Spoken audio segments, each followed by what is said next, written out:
जय हिंद दोस्तों, कैसे हो आप सभी। आप सभी का ताल लर्निंग इंस्टीट्यूट TLI में स्वागत है। तो हम इतिहास में देख रहे थे पैतृक सभ्यता के संबंध। पैतृक सभ्यता में हमने आर्यों का आगमन देख लिया, आर्यों का मूल निवास स्थान के संबंध देख लिया और देखा कौन से वेद उनके उपवेद क्या ये सारे के सारे देख लिए। तो हम आगे पढ़ते हैं इसी क्रम में। ऋग पैतृक कालीन नदियों के संबंध में देखेंगे। क्योंकि कल हमने देखा था ऋग्वेद की रचना की तिथि क्या थी, किसने क्या बताया। चैकोपी महोदय ने 3000 BC बताई थी रचना की तिथि, और मैक्स मूलन ने वही 1200 से 1000 BC के समथिंग बताई थी, और पीटी तिलक ने 6000 BC ऋग्वैदिक काल की रचना की तिथि लगभग बताई थी। और ऋग्वैदिक काल की रचना की तिथि तो है वो 1000 से 1500 1500 से 1000 BC के समथिंग तो सर्वमान तिथि है। ठीक हो। इसी के बाद आगे हमने देखा था ऋग्वेद में कल की क्लास में कि पिता शब्द का उल्लेख कितना 335 बार हुआ है। वो जन है तो जन शब्द का पहले यूज 275 बार है, यानी जनपद शब्द का उल्लेख नहीं हुआ है। पहले राजनैतिक इकाई सबसे बड़ी क्या थी, जन। वो इंद्र शब्द का उल्लेख 250 बार, यानी सभी देवताओं में सबसे ज्यादा बार उल्लेख किसका, इंद्र का। यानी सबसे अधिक महत्वपूर्ण देवता कौन थे, इंद्र। और माता का उल्लेख 234 बार। अश्व यानी घोड़े का उल्लेख 215 बार हुआ है। अग्नि का 200 बार, यानी दूसरे सबसे महत्वपूर्ण देवता कौन से थे, अग्नि, जिसका 200 बार उल्लेख हुआ है। इसी क्रम में हमने आगे देखा गाय का 176 बार उल्लेख था, वर्ल्ड का 23 बार, पितस का 22 बार, समित का 9 बार, छत्री का 9 बार, सभा का सप्त का 8 बार उल्लेख हुआ था। वैश्य और शूद्र दोनों का एक एक बार उल्लेख हुआ। यमुना का 3 बार उल्लेख हुआ, जबकि गंगा का 1 बार, और जनपद का एक भी बार उल्लेख नहीं हुआ है। इसके बाद हम आज की क्लास में देखेंगे ऋग्वैदिक कालीन नदियां, जो उनके प्राचीन नाम क्या थे। तो वैदिक काल में उन्हें किस नाम से जाना जाता था और वर्तमान में उन्हें किस नाम से जाना जाता। कुछ नदियां तो सूख गई, कुछ नदियां अभी भी हैं, तो उस समय थी, तो उनके क्या नाम है और क्या नहीं थे। तो इस समय झेलम नदी है। झेलम नदी को वैदिक काल में क्या कहते थे, पिचस्ता नदी। इसी तरह तो वैदिक काल में पिपासा नदी थी, उसे समय क्या कहते हैं, व्यास नदी। उस समय तो परुषणी नदी थी। वैदिक काल में जिस नदी को परुषणी नाम से जाना जाता था उसे समय किस नाम जाना जाता है, रावी नदी। तो सरस्वती नदी थी। सरस्वती नदी को इस समय किस नाम जाना जाता है, घग्घर नदी के नाम से। शतयोत्री नदी के समय के नाम से सतलज नदी के नाम जाना जाता है। और सिंधु नदी, तो सिंधु नदी उस समय भी सिंधु नाम से ही जानी जाती थी और अब भी सिंधु नाम से ही जानी जाती है। आस्किन, आस्किन किसका पुराना नाम है, चिनाव का। और सतानीरा, सतानीरा किसे कहते थे, कंडक नदी को। तो इस समय कंडक नदी है, उसे वैदिक काल में क्या कहा जाता था, सतानीरा। तो इस कुभा नदी को, कुभा नदी को इस समय क्या कहते, काबुल, तो पाकिस्तान अफगानिस्तान क्षेत्र में पाई जाती है। कुबा को क्या कहते, काबुल नदी। कुर्रम नदी, कुर्रम नदी को क्या कहते थे उस समय, कुरुप नदी, तो इस समय कुर्रम। सुवस्तु नदी, तो वैदिक काल में तो इसे सुवस्तु नाम जाना जाता था, उस समय इसे किस नाम से जाना जाता, स्वात नदी के नाम से जाना जाता है। सुषोमा, सुषोमा किसका प्राचीनतम नाम है, सोहन नदी का। तो इस समय सोहन नदी नाम जान जाते, उसे वैदिक काल में किस नाम जाना जाता था, सुषोमा नाम से। अब ये सर का पढ़ तो लिए सर, इसमें क्वेश्चन के हिसाब से आएंगे। क्वेश्चन ये है, तो इस वर्तमान में झेलम नदी, तो इसे प्राचीन काल में किस नाम से जाना जाता था। चार ऑप्शन धरे रहेंगे, पिचस्ता, पिपासा, परुसली और सितित्री। तो अब इसमें क्या, झेलम को किस नाम जाना जाता है प्राचीन काल में, पिचस्ता नाम से।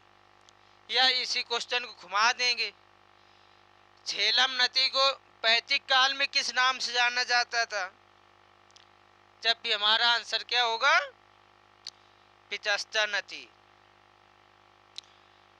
इसे बोल दे झेलम प्राचीन काल में या वैदिक काल में, बात वही है। वो या तो इसी को उस उल्टा तरफ से कह सकते हैं, प्राचीन काल में जिस नदी को पिचस्ता नाम से जाना जाता था, उसे इस समय किस नाम से जाना जाता है, यानी झेलम नदी को। इसी हिसाब से इनसे क्वेश्चन बनती है, पिचस्ता नदी का वर्तमान नाम क्या है, तो भी क्या आएगा, झेलम नदी। इसी तरह पिपासा का वर्तमान नाम क्या है, व्यास नदी, या व्यास का प्राचीन नाम क्या है, पिपासा नदी। इसी हिसाब से नदियों से सवाल आएंगे।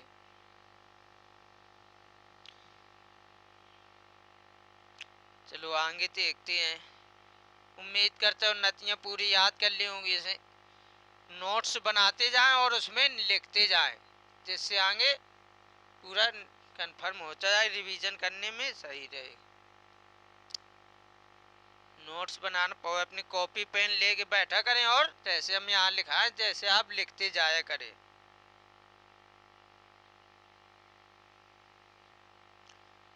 आगे थे 10 राज्य युद्ध। 10 राज्य युद्ध का वर्णन ऋग वैदिक काल के में हुआ। इसका ये 10 राज्य युद्ध कब हुआ था, ऋग वैदिक काल में हुआ था। इसका वर्णन किस में मिलता है, इसकी जानकारी इसी साथ हमें कहा मिलती, ऋग वेद के 7वें मंडल से। उस 7वें मंडल की रचना किसने की थी, ये हमने पहले बताया। ऋग वैदिक काल में कितने मंडल हैं, उनकी रचना किसने की। ऋग्वेद में कितने 10 मंडल हैं, 7वें मंडल की रचना किसने की थी, वशिष्ठ मुनि ने, ये हम पहले बता चुके हैं। तो 10 युद्ध यानी 10 राजाओं से संबंधित होगा, ये तो समझ में आ रहा है, इसके नाम से स्पष्ट है। वो युद्ध यानी 10 राजाओं के संबंध में किसी युद्ध का वर्णन है इसमें। इसका वर्णन कहाँ देखने को मिलता है हमें, ऋग्वेद के 7वें मंडल में। तो ऋग्वेद का 7वां मंडल है, उसमें इसका उल्लेख किया गया है। इसके उल्लेख के संबंध जानकारी मिलती 10 युद्ध की, कि उस समय सभी छोटे छोटे कबीले हुआ करते थे, इन्हें जन कहते थे। उस समय तो प्रमुख ऋग्वैदिक काल में तो प्रमुख पुरोहित थे, एक वशिष्ठ और दूसरा विश्वामित्र। जहाँ वशिष्ठ एक रूढ़वादी पुरोहित था और वहीं विश्वामित्र उदारवादी पुरोहित था। तो ऐसी जानकारी मिलती कि पहले तो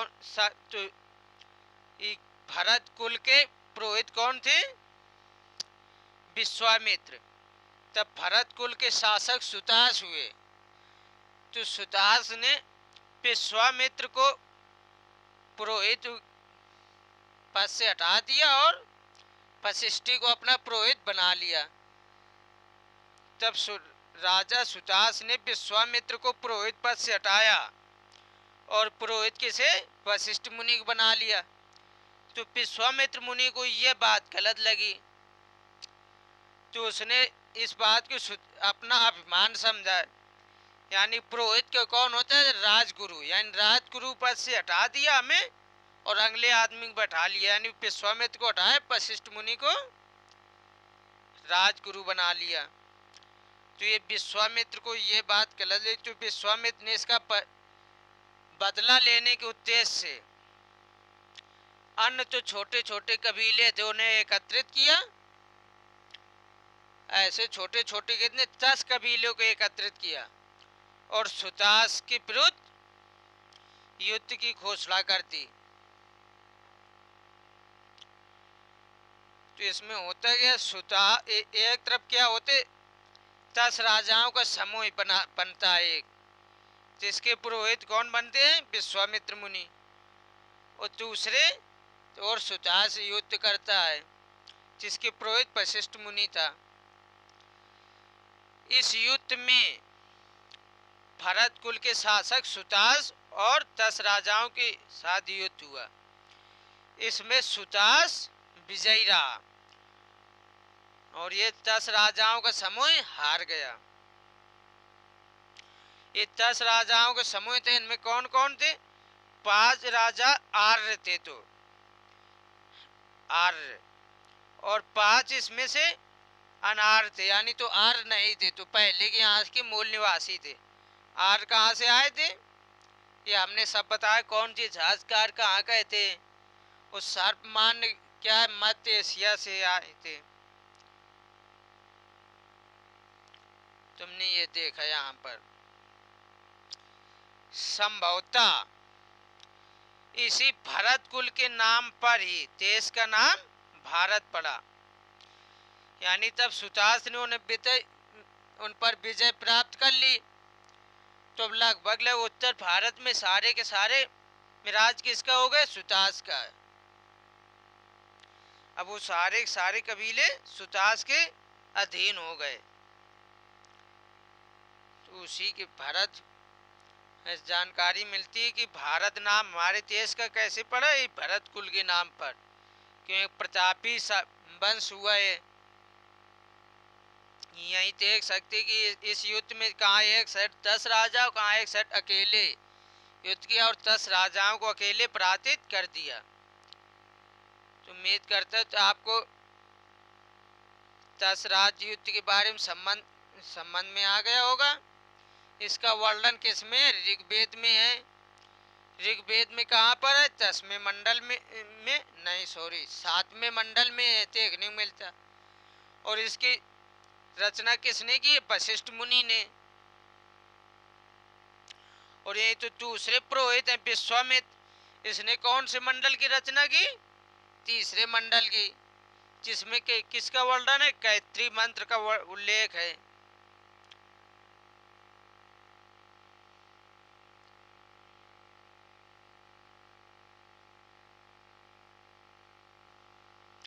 चलो इसी में आएंगे तो 1-2 पॉइंट और ऋग्वेद में पति तो देख लेंगे।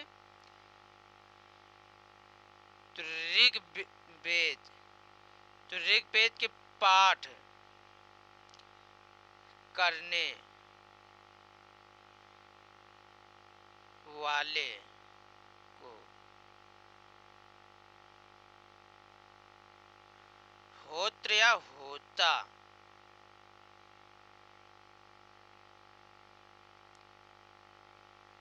कहते थे। और ये हमने बताया थे ऋग्वेद के का उपवेद क्या है, इसके आरण्य क्या है, इसके उपनिषद क्या है। तो कल हम देखेंगे यजुर्वेद के संबंध में। चलो तो आज की क्लास यहीं तक रखते हैं दोस्तों। क्लास कैसी लगी कमेंट करके ज़रूर बताएं। क्लास अच्छी लगी हो तो लाइक करें, और यदि चैनल सब्सक्राइब नहीं किया अभी तक तो सब्सक्राइब कर दें।